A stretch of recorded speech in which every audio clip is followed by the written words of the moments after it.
Welcome to Standing on the Shoulders of Hobbits. As always, I am Harry Pettigo. Father Frank Hamburger. And we're here today to discuss Chapter 8. And it's been sort of a long time coming. Yes. We had a bit of a hiatus, and now we're finally ready to delve into Mirkwood, aren't we? Back in the saddle. Yes, sir. So we are on the edge of Mirkwood, and Gandalf has they would say, abandoned them in a sense, but has left them, and they're off. And so they enter in, and it is, let's just put it this way, it's a freaky place. It is,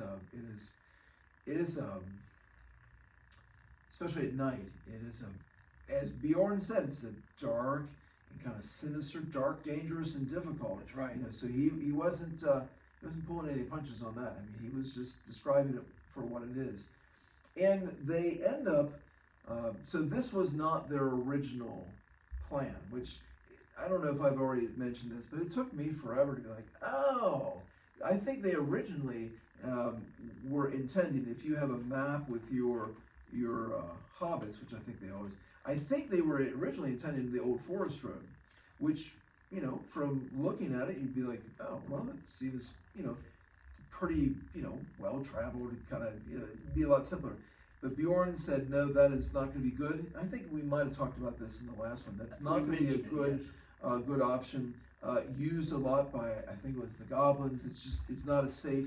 You need to go a little north of there. There's an elf path that goes through Mirkwood, and that's where they were going. So it you know, immediately they're already kind of on what would appear to be less than sort of substandard. They're already on Planet B, aren't they? Yes, and this is not going to be easy.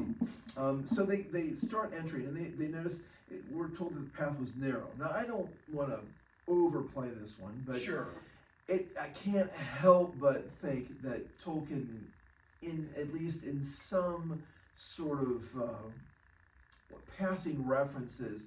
Oh yeah, remember our Lord said, you know, the path is narrow that leads, you know, to heaven. The path is wide. So I don't want to overplay that one, but I can't help but as a faithful Catholic, Tolkien made this path narrow to call that to mind. So be it as it may. And you know, at first it really doesn't seem. I mean, it's relatively well marked. I mean, it's not like they're like, oh my goodness, where's the path? So it is, you know, somewhat, I don't want to say easy to follow, but they're not having to try to figure out where it is. But as we see in Tolkien, actually we don't see this part. I can't remember if it's in this chapter, and I apologize because it has been a while since we really engaged on this. I don't remember if it's in this chapter. I think it might be in the next chapter that we learn that because of the situation in the world at that time, and just how things have been growing darker in many ways, that I don't think the end of the path, so we only learn, I think it's in the next chapter, that this path actually wouldn't have really taken them completely to the edge of the woods of Mirkwood. Really the only way was the river. And when Gandalf found that out, when he was to the south, he, I don't want to say immediately, but very quickly finishes his business and moves back up because he's concerned about the safety of the dwarves. You're talking about while they're actively on the path, or at least getting yes. He realizes this. Yes, he must hear from some sources that, oh well, that path isn't really as clear. No kidding. Now, like I said, I think it's only in the next chapter we hear about this, that it really comes. It says, "Come to a doubtful and little used end at the eastern edge of the forest." So you think, well, gosh, this thing is just not going to work out at all. So it does give us, as we read this part of the story with that detail, like I said, I think it's in the next chapter we find that. It does give you a bit of sense of, okay, so this is tough. This is even more dark and dangerous and difficult than Gandalf and Bjorn had actually initially anticipated. However, it is at this point it's a clear path. Okay, yes. But there's a whole bunch of different things that they do encounter, especially at night. Bizarre creatures, these luminous eyes that are all over the place. This, they try lighting a fire, and it actually just draws these giant moths to the. It's just bats, moths, these eyes that move around. It is a freaky place. But one of the things I think is interesting is that they notice these very not large, but spider webs, basically, that aren't just what we would associate with cobwebs. They're like, oof, these are really much more substantial. Right. There's something, but none of them were on the path. And I think in there they say they don't know what is preventing them from being on the path, but none of them are on the path. So you think, well, okay, so we're moving along, and kind of as a summary point, I think when I say, well, gosh, the path wasn't really going to lead them to their really the full sense of the safe end that Gandalf and Bjorn was hoping, and they themselves were hoping for. But even had they kept to the path, and even amongst all the dangers, even amongst the hunger and thirst that they're going to experience, the crazy hunger and thirst, even with the incident of the enchanted stream and is it Bomber? I think right. It's falling into it.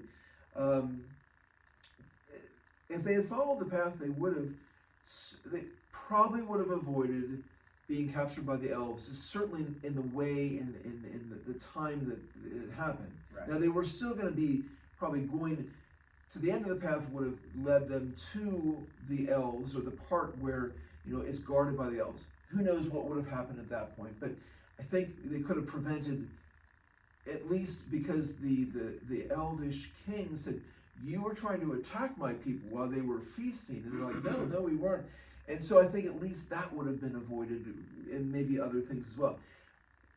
Almost certainly, since the fact that there were no cobwebs or spider webs on the path, I think they would have avoided the spiders, which is something that practically brought them to their end. Yes, it was And disastrous. certainly, they still would have had the hunger and the thirst, but I think you could say they would have ended up at least towards the end of the path. They kind of would end up disappearing in sort of a marshland of sorts, because it hadn't been maintained, and they would have, the elves, and what do we do here?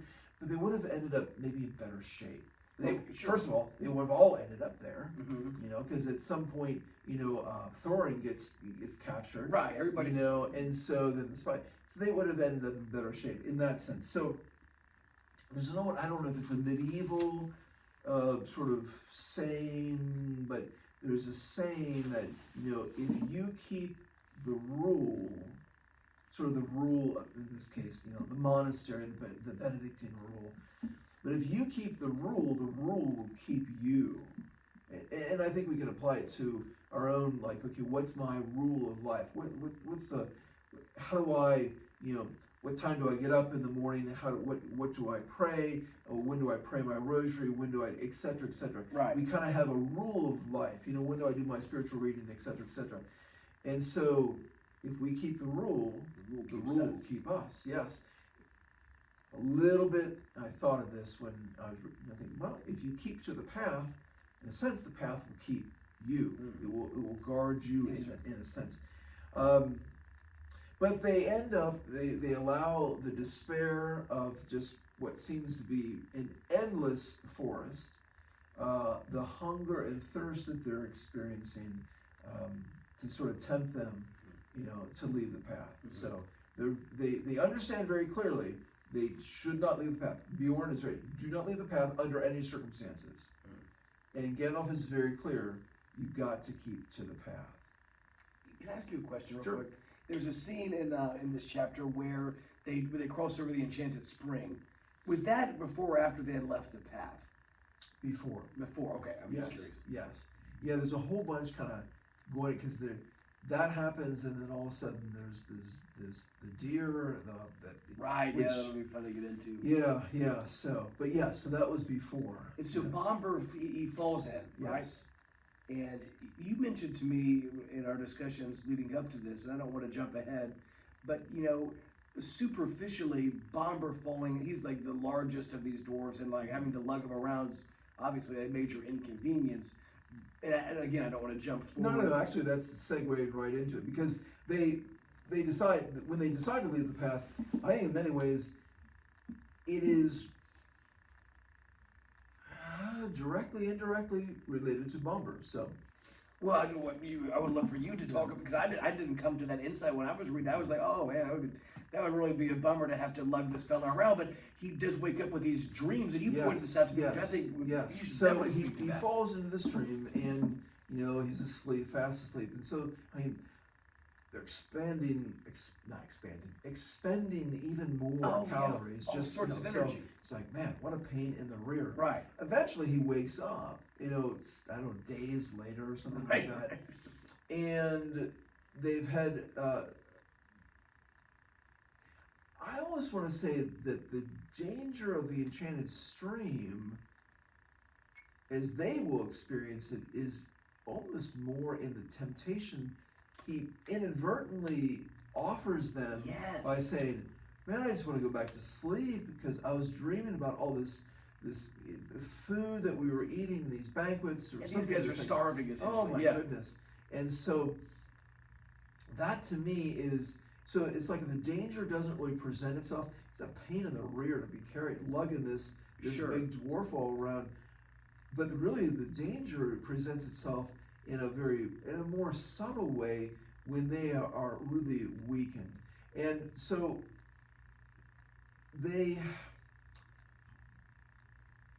so their decision to leave the path comes in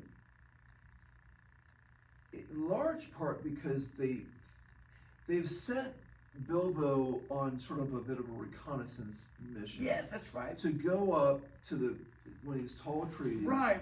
So you can kind of get a view of land. I mean, it makes a lot of sense. Okay, what do you see? Where does the forest end? And so just without giving any of Tolkien's insights, Bilbo is looking around, he sees just endless trees, and he goes down and just says, look, it's hopeless, this is what it is. And so they really start to grow in despair. Yes. So that coupled with, obviously, their hunger, and Bomber kind of just saying, well, I just want to go back to sleep and just dream about these wonderful foods. Right. And then all of a sudden, I believe, and once again, it's been a while since we've kind of been deep in this. I think they see a fire. Don't they see some lights? And isn't that what pulls? Because it's not like they're just randomly like, well, let's just run off the path. I believe at that point they're weakened by the physical hunger and thirst. They are weakened by I would kind of say the spiritual temptation to despair. Yeah. That, there's just no end to this forest. We're going to die here we're going to starve to death. And then there's the weakness or the input of that spiritual temptation of, Bomber, like, well, boy, let me tell you about all the food I was eating, in my dreams. And I think they kind of see, like, wait, there's something, we see some lights over there. Yes, they do. And it's much like, wait, guys, what happened the last time you did this? Trolls? Does that ring a bell? Yeah. No, and they argue back and forth. Someone leaves something, but in the end, I think they just, it really, to me, and it says, they remembered only too well the warnings of the wizard and of Bjorn, but it says, in the end, in spite of warnings, hunger decided them, because Bomber, basically, it just says they all left the path and plunged into the forest together. It's like they just abandoned all, what would you say, right reason. They just thought, we're just given into the temptation in that Absolutely. sense. So it's one of the things that's, I think, is interesting, and it's still a little puzzling. I'm not really quite sure. Although I read something that kind of indicated that there's more of a backstory than probably certainly we as Americans would kind of pick up. Well, something with the deer.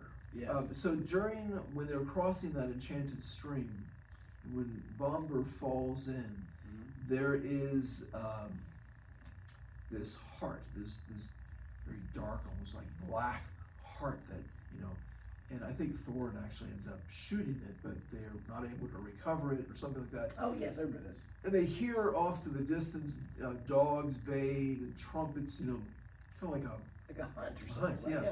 And then all of a sudden they see these white deer, this hind, which I think is a female, and her fawns, and they're snow white. They're Wow. a huge contrast between, everything in Mirkwood is really bleak, dark. man. Yeah, exactly. Yeah, it's just, and so you have this, snowy white as the heart had been dark. They glimmered in the shadows. So you got that really weird, mysterious, and I think there's something, reading someone, I think it's something to do with, it's an Irish kind of thing, or somewhere in that neck of the woods where like that snow white deer would sort of almost be a harbinger of, I want to say something, I don't want to say not a visit of God, but something good. There's something very positive. It's a pathetic, as I tell the students, I got OMS. Old man Come on, syndrome. no, that's not true at all. So I don't remember 90% of what I've read. So, but it's a positive omen of sorts. Isn't yes, it? Yeah. yes. Now I think as Americans we'd be like, oh, I know as an American I read that. And so I think maybe as Europeans you'd be like, oh well, that's what this is, But it's interesting. Tolkien, you can't. He sort of chides them as the narrator to be like, well, they say, yet if they had only known more about it and considered the meaning of the hunt and the white deer that appeared upon their path, they would have known that they were at last drawing towards the eastern edge and would not soon have, and would soon have come if they could have kept on with their courage and their hope to thinner trees and places where the sunlight came again. I was going to say, how in the world would you have known that? Right. So it's always bad to disagree with the narrator. So I'm not disagreeing with the narrator, but you think, well, how the heck? And when Bilbo, once again, Tolkien kind of steps in as the narrator. I don't know if I've got. As he does his reconnaissance at the top of the tree, he's like, all I can see is just a whole bunch more trees. Right. And Tolkien steps in and just says, well, actually, I've told you that they were not far off the edge of the forest. And if Bilbo had had the sense to see it, it's almost like, once again, sort of chiding, if you had the sense to see it, they would have, on the tree that they climbed, it was tall in itself. It was standing near the bottom of a wide valley, so that, from its top, basically that they would have, it was sort of like this bowl-shaped kind of like, yeah. Well, I think we can all kind of say, well, I can sort of see where Bilbo and the others would have missed that point, missed the point about. So I'm not disagreeing with Tolkien, but I wonder if Tolkien's sort of perspective is like, well, I think most people would have seen this one, or most people would have had the sense to see that.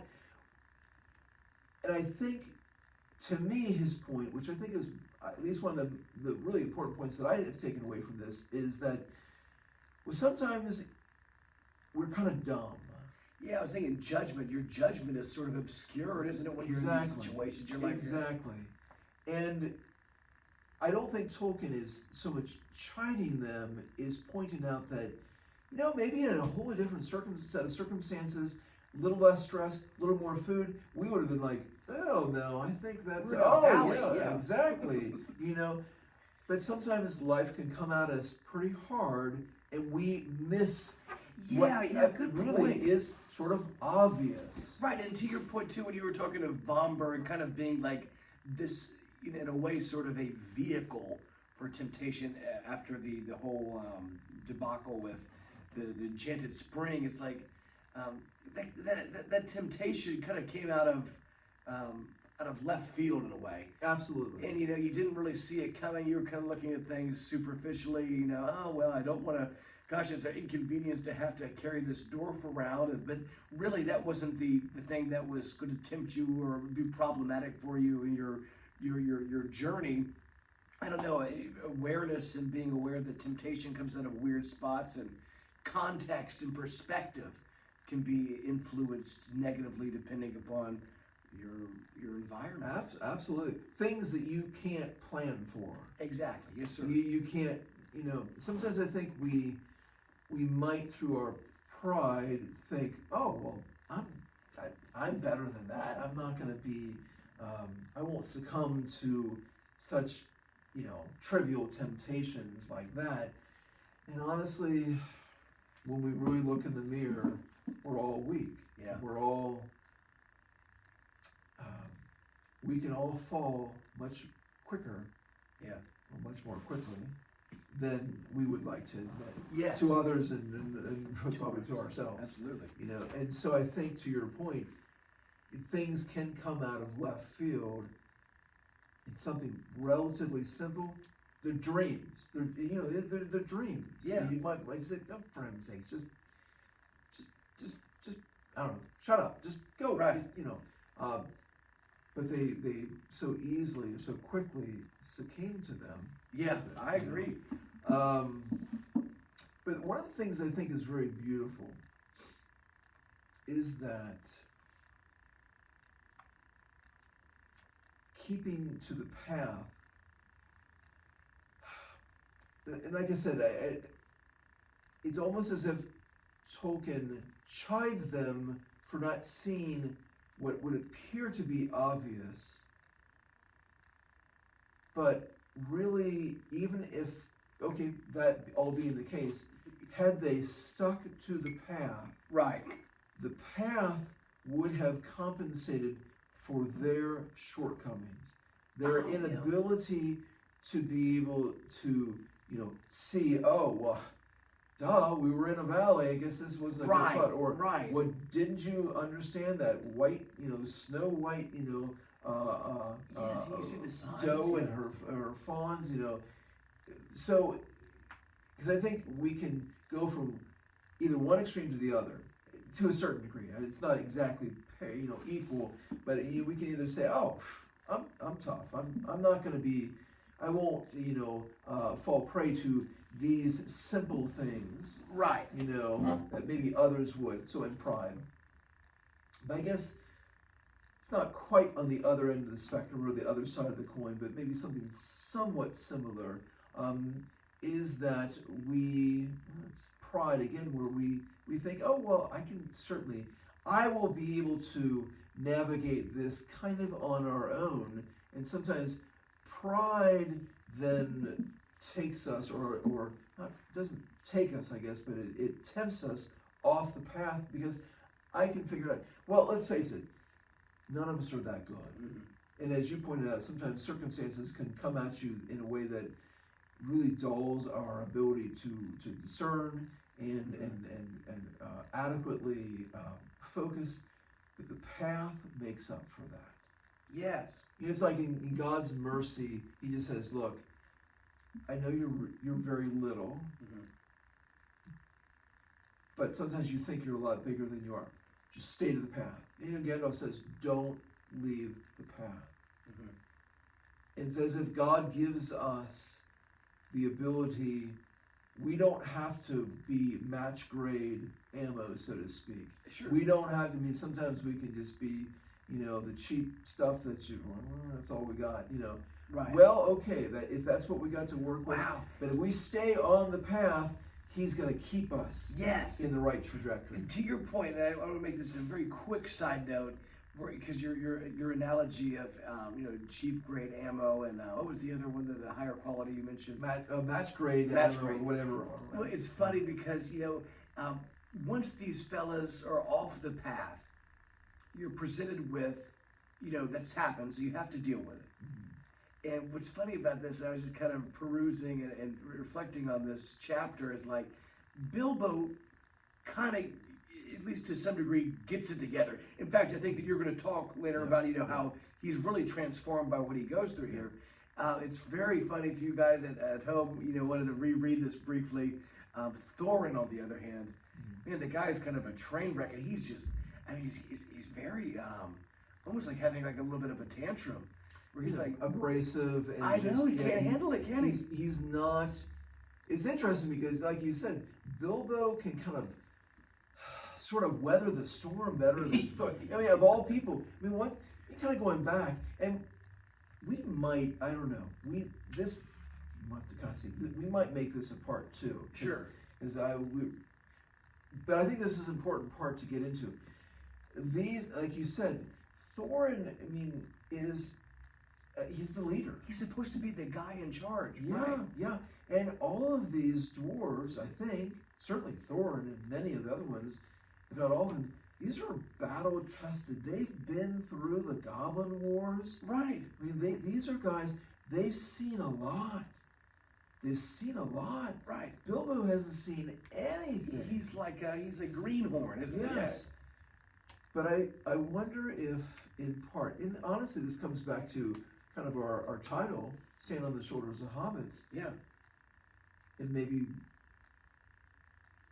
I can't help but think Tolkien has, in the Hobbits, there's a bit of, we've talked about this before, that childlike aspect that, Bilbo knows he doesn't have all his stuff together. He's not trying to be the leader. He's not trying to be, top dog. Right.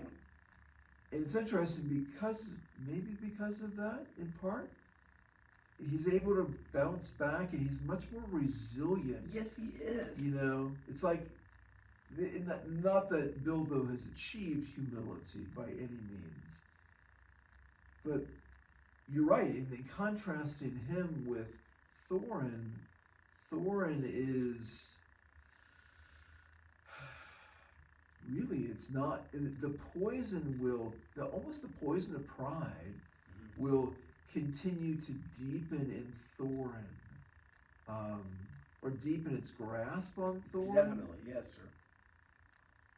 You can make kind of but because we're going to meet an enemy that is really filled with pride, that being Smaug. And you think, well, in some respects, and this is going way forward, but to your point about Thorin, I want to say Thorin's not the enemy, but Thorin really, I want to say Thorin's really not been a very good contributor in all this, but no, he's not. In a sense, I don't know. It's a very interesting point you bring up. So, Something to mull over. Yeah. Well, and this shows, I think, once again, that this is a very... you get a different read on this every time you read it, don't you? And Exactly. This isn't something that you read it once, you're like, well, I got the story. Got the facts, Father Amberger. Yep, I think I'm good to go. And yeah. Well, it's interesting because just poking around a little bit on the internet with, Tolkien stuff, there's a wide variety, a wide spectrum of Tolkien lovers, but for very, very different reasons. Yeah, that's for sure. You've got people who just like to have a Tolkien-themed party, or say a Middle-earth themed party. Put elf ears on. Elf ears on, and eat, whatever elvish foods and this and that. Or some people who go, I think there's a place.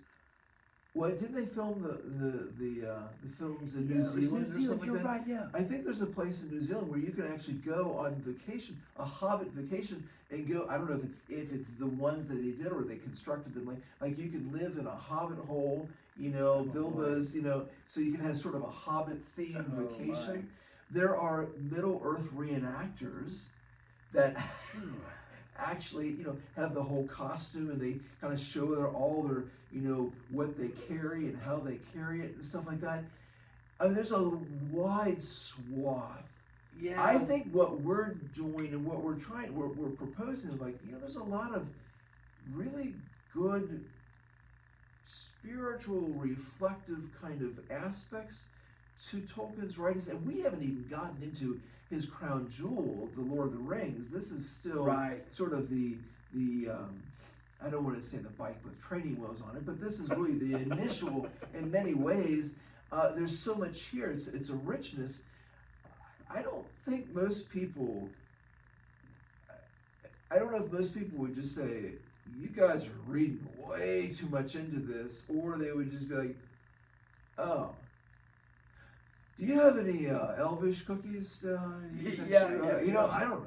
So, well, I wonder if the not to make fun of anybody, but I mean, everybody's got their place in this table, or on this table, or at this table, I should say. But I think what we're doing is it's a narrow focus, but in some respects it has a very wide application. Agreed. I didn't mean to derail us with the whole Thorin Oakenshield business. No, but it's actually it's a perfect example of where, as we've been going through this, whatever we've been sharing, that's just some thoughts and some ideas. Sure. We have by no means, emptied out the cupboard, so to speak. Right. I don't know. This just came to my mind when you were talking about how different people have different ways of approaching Tolkien, and in a lot of ways, a lot of people come at this from just a completely secular, cool fantasy story. Nice. Let's go cosplay. Yeah.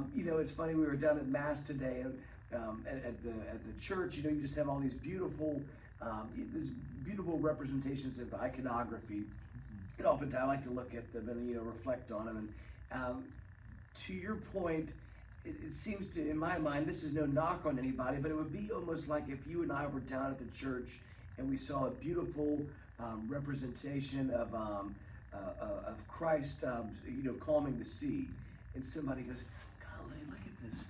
Look at the brush strokes here, and look at what they use acrylic paint. I think I'm gonna go buy some acrylic paint, and maybe this is and you're kind of like, yeah, those things are all really, it's cool. I love it. But hey, do you see the picture? Kind of what's it draw you to?